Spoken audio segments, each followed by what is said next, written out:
Coucou tout le monde, j'espère que vous allez bien. On se retrouve aujourd'hui pour la troisième vidéo où on commande vos habitats. Vous avez l'air de beaucoup aimer le principe, d'ailleurs je reçois beaucoup de mails avec ça. Donc ne vous inquiétez pas si votre habitat n'est pas encore passé en vidéo, il y a beaucoup de mails en attente et on fait au plus vite. On va en faire de nouveau 10 aujourd'hui.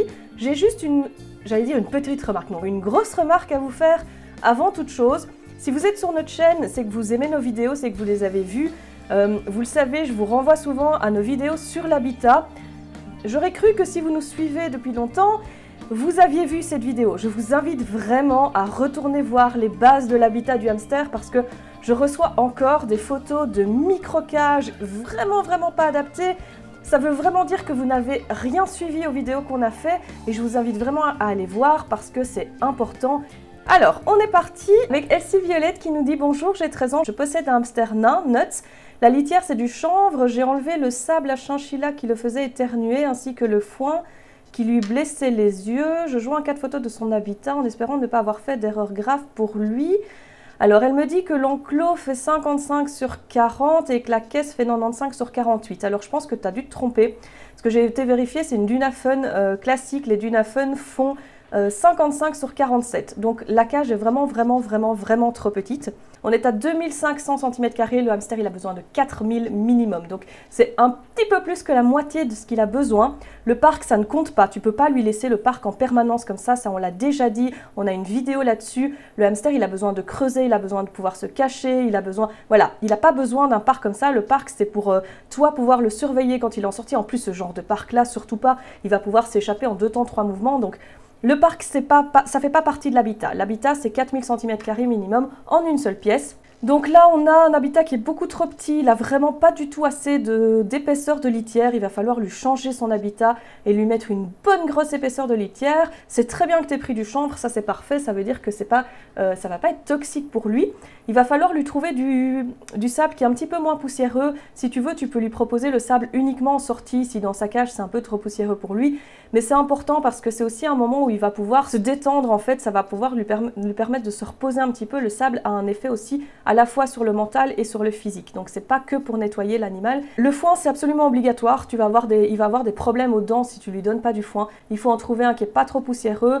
Les problèmes aux yeux c'est uniquement la poussière. Ça veut dire que ton foin était trop poussiéreux. Si tu veux, tu peux le secouer un petit peu dehors avant de le lui donner, comme ça tu élimines la poussière qu'il y a dedans. C'est vrai que dans le fond des sacs, il y a souvent de la poussière. La petite maison m'a l'air correcte pour un hamster nain. La roue, c'est pas du tout bon. En fait, c'est des roues que tu peux mettre dans le parc éventuellement.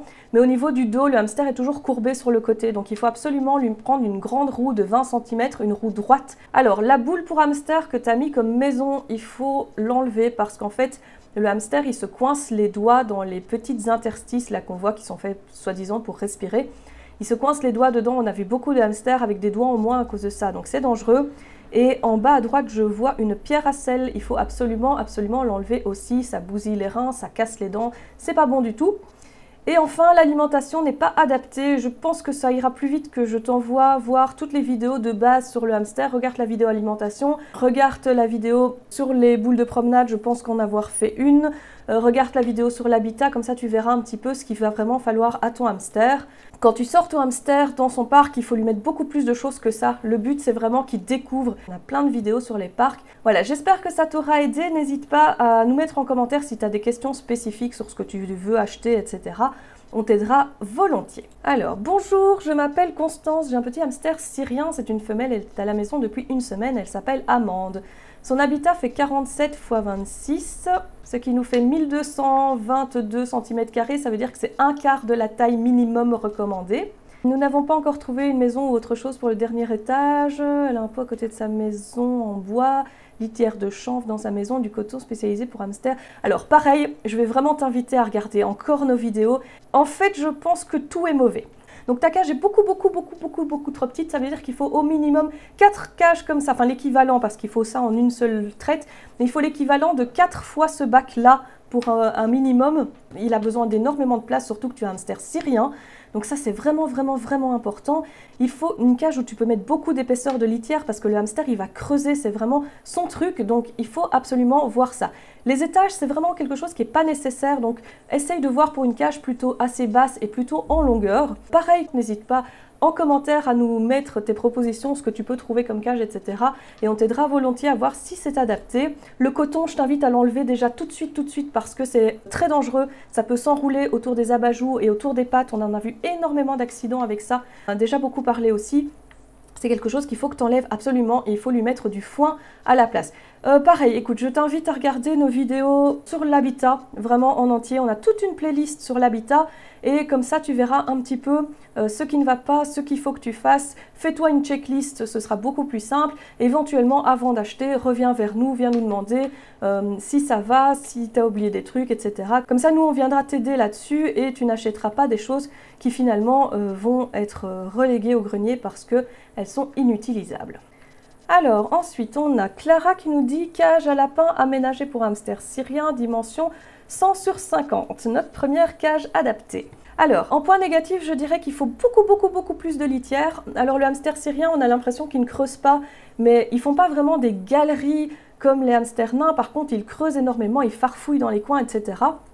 Donc n'hésite pas, tu peux mettre de la litière quasiment jusqu'au bord du bac sans aucun problème. Deuxième chose qui ne va pas, je vois une barre de céréales, c'est sucré, c'est plein de produits chimiques.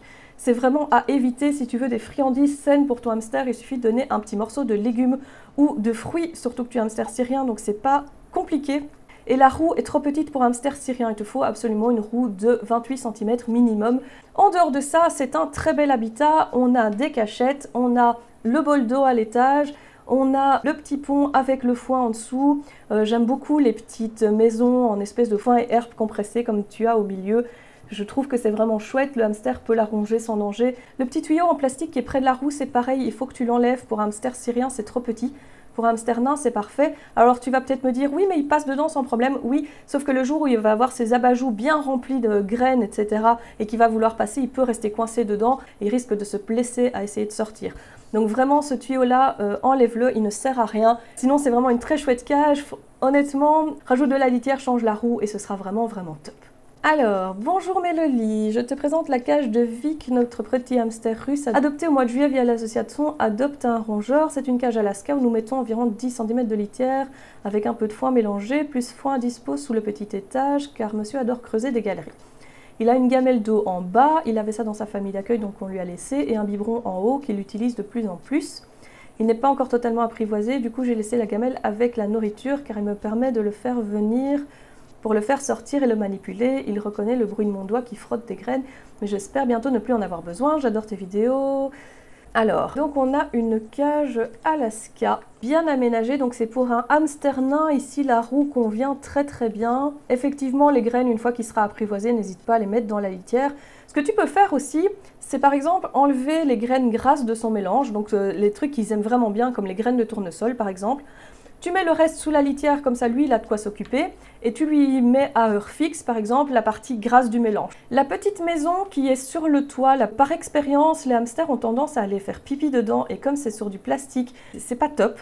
Donc n'hésite pas à l'enlever, en général ils ne s'en servent pas. Franchement n'hésite pas encore à rajouter un petit peu de litière. Moi je trouve que c'est un petit peu peu, surtout pour un hamster qui adore creuser, je pense que tu peux carrément y aller. Sinon pour moi ta cage est vraiment très bien. Tu peux éventuellement mettre le bol d'eau à l'étage si tu vois qu'il arrive à monter correctement. Ça permettra d'éviter qu'il soit souillé de copeaux. Alors ensuite, bonjour, je m'appelle Gabrielle, j'ai 15 ans. Je vous envoie la photo de la cage de mon hamster. Elle fait 1 mètre de long sur 60 de large et 55 de haut. Il a une faible couche de litière car même en insistant, il préfère faire de la roue et se rouler dans la terre à bain. De base, la cage était pour un lapin, même si je trouve que pour un lapin c'est trop petit, donc je l'ai regrillagé pour y installer mon hamster. Sa roue vient de Zoo Plus, comme la litière de chanvre et terre à bain. Prochainement, je mettrai un gros morceau de bois qu'il y a sur la photo, mais j'aurais voulu savoir si c'est pas trop dangereux, si mon hamster tombe dessus en grimpant au barreau, il risque de se faire mal. Voilà, alors... Donc on a une cage à lapin parfaitement adaptée, c'est du 100 sur 50, ça vous fait du 5000 cm², c'est parfait. Du coup on a une roue adaptée, on a des petites boîtes en métal à voir si ça va pas rouiller, s'il fait pipi dessus, mais sinon ça me paraît bien. On a du sable, on a des cachettes, des tunnels, beaucoup de foin, ça c'est chouette. Très honnêtement, n'hésite pas à mettre plus de litière, je l'ai déjà dit dans une autre vidéo, on a des hamsters qui se sont mis à faire des galeries au bout de 6 mois, 1 an. sachant que des habitats comme ça, on ne les change vraiment pas souvent en intégralité. C'est pas que ça va te coûter beaucoup plus cher, cette litière que tu mets en plus, tu ne la changeras pas spécialement souvent, elle va peut-être être changée tous les 3 mois, 4 mois, quelque chose comme ça, parce qu'elle va rester en dessous, elle va rester propre, donc vraiment, n'hésite pas à lui en mettre plus, ne fût-ce que d'un côté, par exemple, sous l'étage. Sinon, pour moi, c'est vraiment un très bel habitat. Ça a été bien grillagé, on a plein de cachettes, on a de la place pour se balader, etc. Alors, pour le morceau de bois, je suis un peu d'accord avec toi. Si jamais il est un peu en hauteur pour X ou Y raison, même s'il saute de l'étage, s'il tombe là-dessus, il peut se faire mal. Personnellement, je le planquerai sous l'étage. Ça lui permet d'avoir accès au bois, ça lui permet de le ronger s'il en a envie. Ça fait un petit peu d'aménagement dans sa cage et en même temps, comme ça, tu es sûr que c'est pas dangereux. Ok, tu m'as mis le doute. Donc si ta roue fait 28 cm pour un hamster syrien, c'est bien. Si ta roue fait 20 cm, c'est trop petit. Mais du coup, je n'arrive pas à dire si c'est l'un ou l'autre. Au niveau des accessoires, fais quand même attention qu'ils puissent passer avec les abat-joues pleines. C'est pas toujours le cas quand c'est un peu trop petit. Là, je ne visualise pas du coup ce que ça donne. Mais voilà, pour moi, c'est une très belle cage, c'est bien aménagé. Et je te dis, la branche de bois, mais là, en dessous de l'étage, comme ça, tu es sûr qu'il n'y aura pas de problème. Ou à moitié en dessous, à moitié au-dessus, mais tout ce qui ressort un petit peu trop, tu mets ça sous l'étage, comme ça, tu n'as pas de souci. Alors ensuite, salut, ma cage n'est pas finie, je vais rajouter de l'épaisseur et des cabanes, je l'ai pas encore, il arrive dans une semaine. Elle mesure 11 x 20 x 30. Ça, c'est par excellence le genre de cage qu'on vous vend en animalerie. C'est à peine la place d'une cage de transport. Ton hamster, il va être super malheureux là-dedans. Il faut impérativement... Écoute, je ne vais pas commencer à reprendre tous les points importants, je les ai assez repris. Comme pour les premières vidéos, je vais te dire, va voir la vidéo sur l'habitat de manière générale, regarde toute la playlist sur l'habitat si tu veux vraiment avoir plus d'infos. Mais ça, c'est pas une cage à hamster, ça c'est juste une cage de transport. Ton hamster, tu peux pas le laisser là-dedans, il va être vraiment malheureux. Je vais vous mettre en lien direct sous la vidéo le lien vers la vidéo habitat et vers les vidéos les plus importantes, que vous puissiez les voir ou les revoir. Comme ça, vous aurez une meilleure idée de ce qu'il faut, parce que ici, je vois quand même pas mal de cages qui ne sont pas adaptées. Alors ensuite, on a « Coucou, je m'appelle Juliette, j'ai 14 ans, je possède un hamster russe qui porte le nom de Gustave, il a 2 ans et demi. Il vit dans une cage à la base pour lapin qui mesure 1 mètre. Il possède du sable avec une roue de 28 cm, du foin, une gamelle d'eau, un biberon, différentes cachettes, 15 cm de litière de lin. Mon hamster est trop gros pour passer à travers les barreaux, c'est pour ça que je ne l'ai pas regrillagé. » Un hamster russe qui passe pas à travers les barreaux, j'y crois pas une seule seconde. Alors il passe peut-être pas pour le moment, et puis un jour il va trouver 2 barreaux qui sont un petit peu plus écartés, et hop, il va être dehors. Donc je te conseille vraiment, vraiment, vraiment de regrillager ta cage. Et si tu n'as vraiment pas envie, alors mets un parc autour de ta cage, quelque chose que l'hamster ne pourra pas franchir. Niveau aménagement, on a un très bel habitat. Donc on a une maison en carton, on a des cachettes diverses, avec diverses textures, ça c'est vraiment chouette. On a une bonne roue, on a un disque d'exercice. Le disque, franchement, moi j'aime pas quand on les met dans les cages, je trouve que ça donne une forme bizarre à l'animal quand il court en fait sur le côté. Tu peux le mettre dans le parc éventuellement, comme ça s'il a envie de l'utiliser dans le parc, n'hésite pas.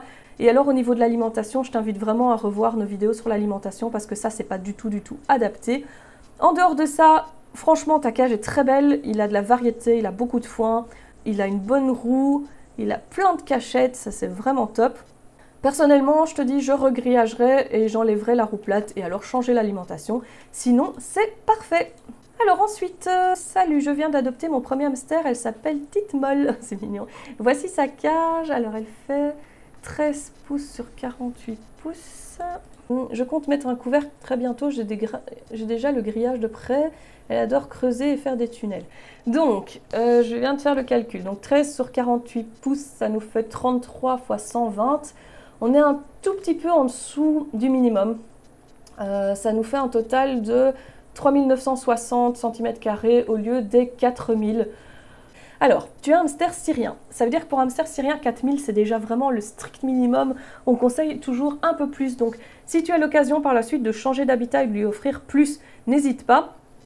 Alors, au niveau de l'aménagement, on a effectivement plus d'épaisseur d'un côté que de l'autre. C'est quelque chose que je fais à chaque fois et ça, c'est vraiment top.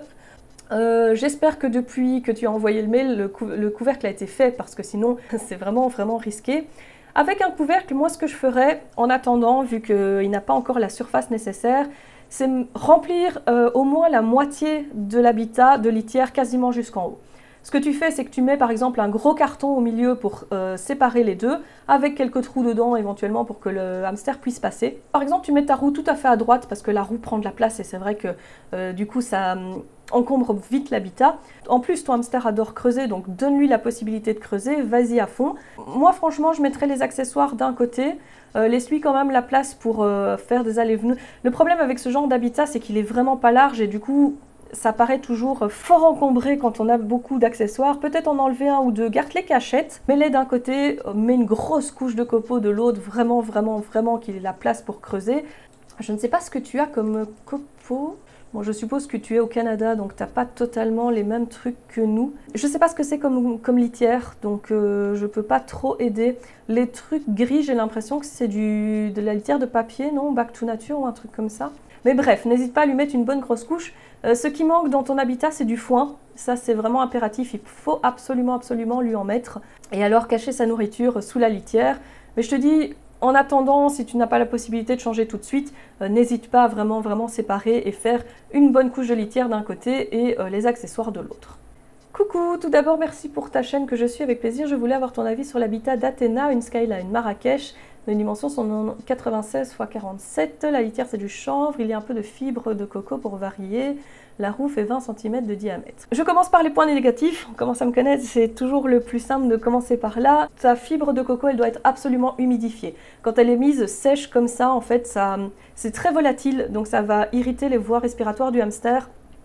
Et ça ne lui apporte rien de plus au niveau de texture. L'avantage de la coco, en fait, c'est de pouvoir l'humidifier et d'en faire une espèce de texture de terre. Et le hamster va pouvoir aller creuser dedans, ça lui change sa texture d'habitat. Alors comme ça, c'est très joli, mais au final, ça ne lui change pas grand-chose. Et je te dis, c'est plus dangereux qu'autre chose. Donc ce que tu peux faire, c'est que tu enlèves la fibre de coco, tu la mets dans un récipient qui protégera de l'humidité évidemment, et tu l'humidifies, tu la gardes bien humidifiée, donc en retournant régulièrement. Sinon, ton habitat, moi je le trouve super beau. Donc vu que c'est du hamster nain, pas de souci, au niveau de la taille de la roue, de la taille des cachettes, il n'y a aucun problème. On a vraiment un habitat super bien adapté. La seule chose que je ferais et que je dis à chaque vidéo, c'est peut-être écarter, par exemple, ce qui est au niveau du bord avant de la cage. Le sable, etc. Histoire que le hamster ait un espèce de passage sur le bord. En général, c'est vraiment les bords qu'ils utilisent le plus. Après, si tu vois que ton hamster utilise vraiment la surface intérieure de l'habitat pour courir, alors ça ne sera pas forcément nécessaire. Mais sinon, pas de souci. C'est vraiment bien aménagé. Je vois qu'il y a du foin, je vois qu'il y a des herbes, des épis. C'est vraiment top. Ça, c'est vraiment un habitat qui est très, très bien fait. Dernière pour la journée. Alors, je suis très heureuse de vous faire partager l'habitat de mon hamster. Mon hamster a 8 mois, il se nomme Armstrong et jusqu'à présent, il vivait dans une petite cage. Je suis tombée sur votre chaîne, je me suis beaucoup renseignée. Mon hamster aime beaucoup sa nouvelle cage, tout a été commandé sur Zooplus. Ah, c'est bien de savoir qu'on fait quelque chose pour le bien des hamsters. Donc on a un petit hamster nain hybride qui est dans une Alaska. Alors, il a des cachettes en bois, un petit pont en rondin et une roue de 20 cm. Globalement, l'aménagement est très chouette. Ce que tu peux faire maintenant, c'est mettre au moins le double de litière. Donc ton hamster, il va vraiment apprendre à creuser au fur et à mesure. Donc n'hésite pas à lui mettre beaucoup de litière, mets-lui du foin mélangé à la litière. Donc achète vraiment des gros paquets de foin. Tu mélanges ça à la litière pour que les galeries puissent tenir. Et alors, moi, j'écarterai la cachette en rondin qui est à gauche. Je l'écarterai un petit peu du bord avant de la cage, enfin des deux bords en fait de la cage pour que le hamster ait un peu de place sur les côtés pour aller et venir. Deuxième chose, le pont, enfin l'espèce de petit pont en rondin qui passe au-dessus de la roue, je le mettrai moins haut. Tu peux le faire redescendre en fait, tu fais une espèce de U à l'envers. Tu le fais redescendre, comme ça ton hamster l'utilise pour monter à l'étage, mais en même temps il ne peut pas grimper trop haut parce que c'est vraiment inciter le hamster à aller jusqu'en haut de la cage, puis s'il se laisse tomber, ça peut faire des problèmes. Donc ne pas l'inciter à monter en haut de cette cage, mets le pont un petit peu plus bas pour qu'il puisse avoir accès à l'étage, mais c'est tout. Et alors au niveau de la nourriture, il va falloir que tu regardes éventuellement pour changer parce que c'est pas du tout adapté. Ce sont des extrudés et les extrudés c'est caca. Donc voilà, je t'invite à regarder nos vidéos sur l'alimentation. Il y a un truc amiforme que je sais pas ce que c'est, que ça a l'air d'être des vitamines, ça tu peux carrément jeter parce que c'est n'importe quoi. Pour le reste, voilà, pas de soucis, les insectes séchés c'est très bien. Oh, JR Farm fait des mélanges d'insectes, je ne savais pas, tiens. Ton truc de nid douillet, là, je sais pas du tout ce que c'est, j'espère que c'est pas du coton, ça a pas l'air. Mais vu que je ne sais pas ce que c'est, je ne m'avance pas à dire si c'est bon ou pas. Mais voilà, pour ça, globalement, je te dis, l'habitat est bien aménagé, il n'y a vraiment pas grand-chose à changer. Juste vraiment lui rajouter de la litière qui puisse creuser correctement. N'hésite pas à mettre son alimentation directement dans la litière. Pas besoin de bol, au moins ça leur fait une activité très saine. Voilà, c'est tout pour aujourd'hui, j'espère que ça vous a plu, j'espère que c'est pas trop long. Je suis obligée de les faire 10 par 10, mais ça prend du temps. N'oubliez pas que vous pouvez nous envoyer vos habitats, l'email est toujours en barre d'infos des vidéos. N'hésitez pas évidemment à liker si ça vous a plu, à commenter aussi et à vous abonner pour ne pas louper les prochaines vidéos. Nous on se retrouve très vite, bye bye.